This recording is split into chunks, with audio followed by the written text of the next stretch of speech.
Hey guys, how you doing? This is UD Productions. Um, the reason why I'm making this video is about Malcolm Jamal Warner. Um, Unfortunately, we lost Malcolm Jamal Warner, but I do. Hold on a second, y'all. Let me just put this camera on the towel right here. Um, I did have the pleasure of actually meeting Malcolm Jamal Warner, and the experience that I had with Malcolm Jamal Warner was excellent. So I'm gonna tell y'all guys a story about this. So, as you know, UD Productions is a production company who does filming, music, and music videos. Of course, that goes with the filming. But one day a friend of mine, his name is DJ Wiz. He couldn't make it because he went down south. So he knows these people. Wiz know all these people. I'm quite sure Wiz wouldn't mind me talking about him because it's always in a good light, and that is one of the best brothers that you would ever want to meet. So I just want to say this: DJ Wiz from Bridgeport, Connecticut. Excellent dude, best dude you ever want to meet. Real talk. So, so I go over there early ahead of time, as always. As a DJ, you got to be on time. You can't be late. You got to be there on time the way you need to. So, I get there, and I just want to throw this one thing in. This is a real story. This is not edited. There's not going to be any music playing in the background because this is real talk. Even though, just because there's music playing in the background, I don't mean it ain't real. But I'm just telling this to you from the top of my head. So I go over there to this place called White Eagle in Bridgeport, Connecticut.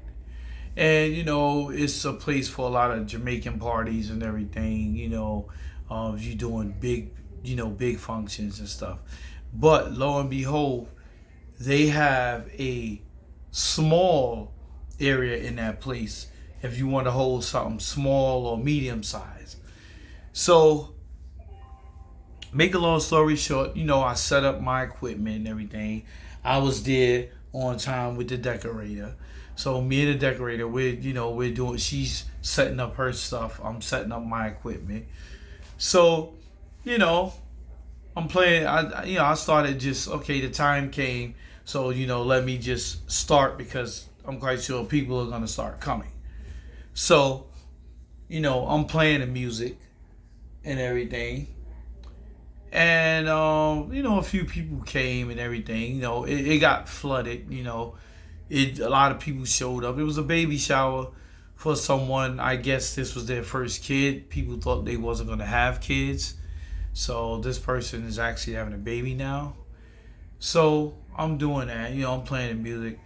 So then all of a sudden, somebody walks in the room. Everybody gravitates to the person and giving them love and hugging them and all that. And all of a sudden, this person start dancing. Yeah, play that. Yeah, you got such and such and such and such.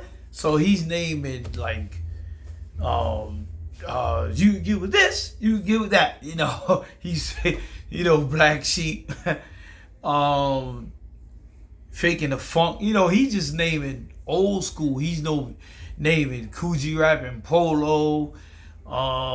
He's naming Wu-Tang Clan. He's naming all the hard danceable music. Some of the hard music ain't danceable, but these ones he was naming, they were danceable. So he's doing this. I'm like, man, who was this guy? He must have named about 100 songs, and he danced to 100 of them. So,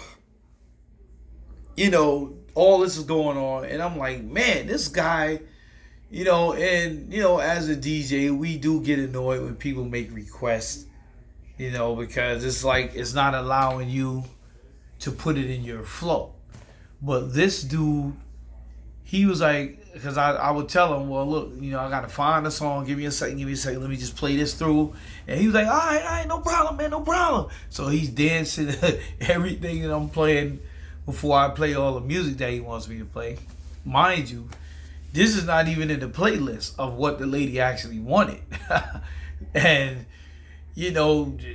as long as he's saying it, nobody's looking and nobody is saying anything's wrong with it, because this man is something special about this man.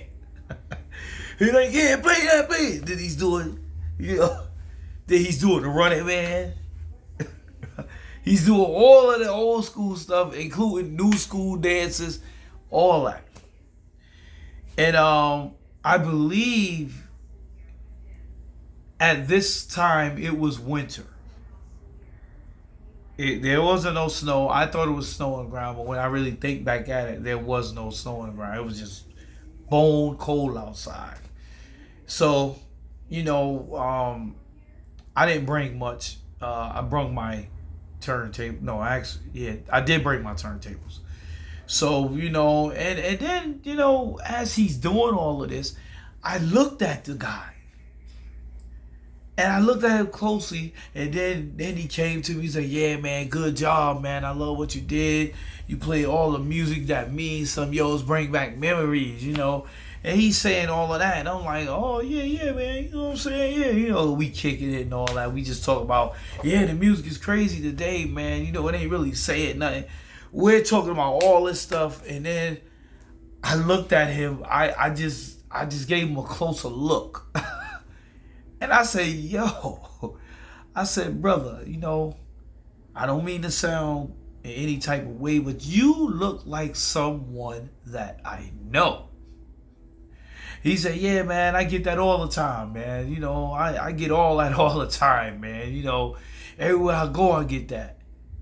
And I said, I looked and I said, yeah, okay. So then he went over, he got his food and all that. They blessed the food and stuff.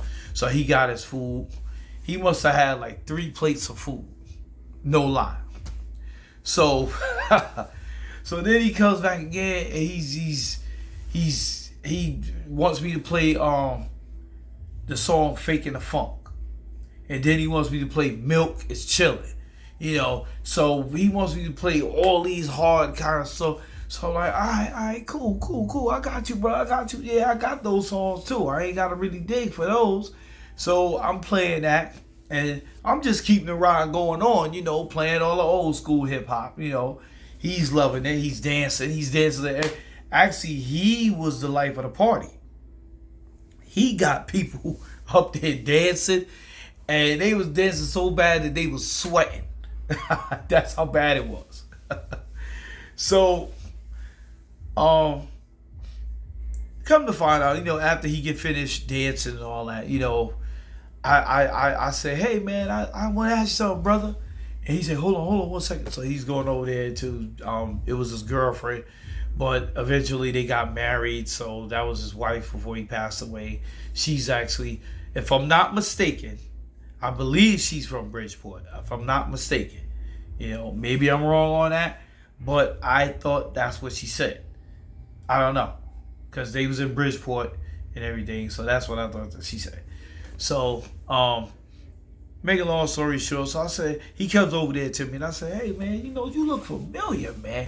You sure?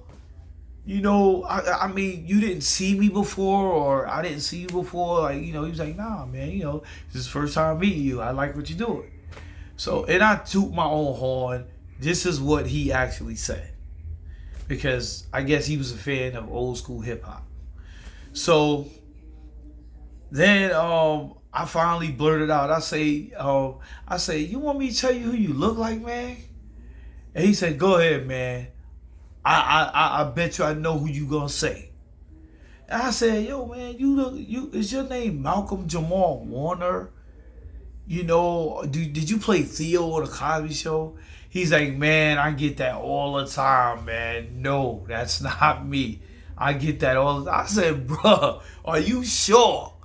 And we got into this like friendly debate, and I almost missed the cue to play the music again. Actually the miss because the song was going off and everything, so I almost missed the cue. Actually, I did. The song went off, and then I had to run over there. And I normally don't do that, but just something gravitated me to going over to him and saying all that stuff. So, and I never really talked about this. After that, it was like water under the bridge. I let it go. I'm not really a starstruck kind of dude, you know. But now that his death has came, I it just made me want to just share my experience of meeting this guy and how much of a quality person he really was. He was not a superstar. He was not that kind of guy. He was down to earth, because that place White Eagle is in the hood. Okay? So if he could go there, what do that tell you? And another person, he's not related to this conversation, is Michael Bivers from New Edition. Straight up down to earth guy. I'm telling you. He deal with you head on. I did a video shoot for him. Head on serious, brother. Head on serious. He don't play none of that Hollywood stuff. He deal with you like you would deal with him. He's bam, right there. No people in between. I mean, he will send somebody in between just to fill you out. But after that, it's gonna be he dealing strictly with you. And I had the liberty to become, a friend of his. I did 2 things for the brother, and it was the best thing I ever met. I ever done. Best thing I ever done. Was meet that brother right there. Excuse me for saying best thing I ever met. Excuse me for saying that. Please forgive me. I very inspirational. Very inspirational. I'm gonna just say that. Very inspirational. Anyone that has met him, and if they try to say he's a bad guy, they're lying, because never that. And I know a few of his family members. Good brother, man. I'm a fan, and I never thought I would ever meet him. Dope dude, man. That's all I gotta say. Dope dude. Dope family. Dope everything. That's all I'm gonna say. So, we're still, talking about, yeah, man, I get that sometimes, especially when I go to the mall. I get people that think I'm Malcolm Jamal Warner or Theo for the Cosby Show, and I gotta laugh at it, which is a cool dude to be, thought of like that. I was like, yeah, man, are you sure that's not your brother? And I'm steady pushing this issue, man, because I believe that was Theo and Malcolm Jamal Warner and Eddie and Malcolm and Eddie. I'm thinking that it's all these people in one that was in that place dancing to every song I played, and I was having a cool conversation with them. So let me tell y'all this. Let me surprise y'all. So after that, I was laughing like, man, I'm not, how foolish of me to, to think this man was somebody that he wasn't. And I'm gonna be honest with you, I was a little embarrassed over that. But then I was the last one left, along with the decorator. The DJs is always the last people that leave, from the equipment.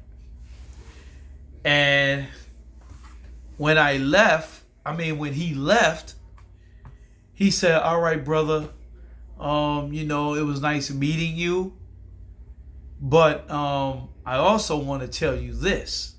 And he looked at me and he said, shh, and winked his eye.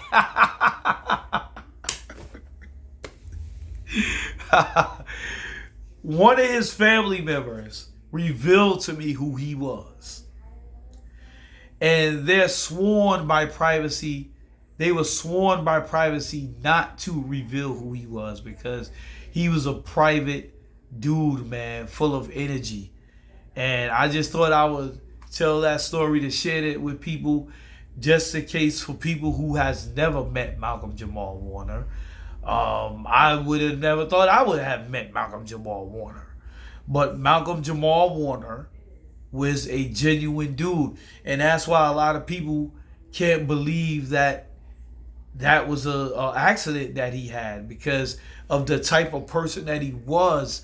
Like, the person I met that night at his family's baby shower was a great head on a shoulder kind of person, very energetic, full of energy and full of life. So it's easy for people to think and to say that someone killed him. And it's sad that that happened to him, where he accidentally passed away. Because, I was with the conspiracy theory type of thing too, because I actually met the man. I actually met him. I mean, a lot of people are saying, it was somebody killed him, but you never met the person. Half of those people never even met him. They never was in the same room with the brother for them to actually, think that, he was killed or whatever. I was in the actual room with him, and yes, I felt his energy. His energy. Me and the guy was conversing with each other. We had a lot in common in what we were talking about. So it would have been easy for me to think that, man, this guy, nobody couldn't have done this. I met him. He's was like almost like a superhuman. It would have been easy for me to say that, but when you really think about it, man, no one is immune to these situations from happening. I mean, it was. I'm quite sure it was a mistake that happened on his part. We all make mistakes, and I just want to say that it was a pleasure meeting him. You know, I got a cousin who used to hang out with Tupac all day and all night.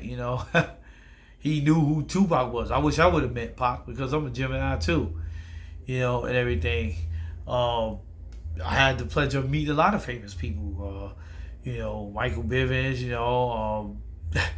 He's one phone call away. The brother is. I'm gonna tell you something. That is the most humblest to the highest person I have ever in my life met. The humblest dude I've ever met. For him to come from the toughest part of Boston. Humblest. And anyone that knows him and met him, they'll understand that I'm telling the truth. So with that being said, Malcolm Jamal Warner was the same way. From that short period of time that I met him, the dude was super, man.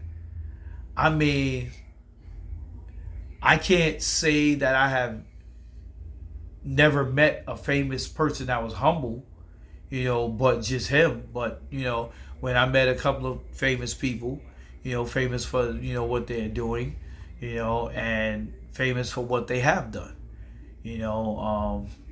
but the humblest people that I've met altogether, that was, the highest of humble, is Malcolm Jamal Warner and Michael Bivins from New Edition.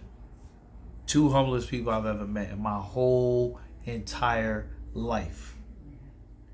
And the reason why I say it, because these guys were well off, man. They were, well, Malcolm Jamal Warner was well off.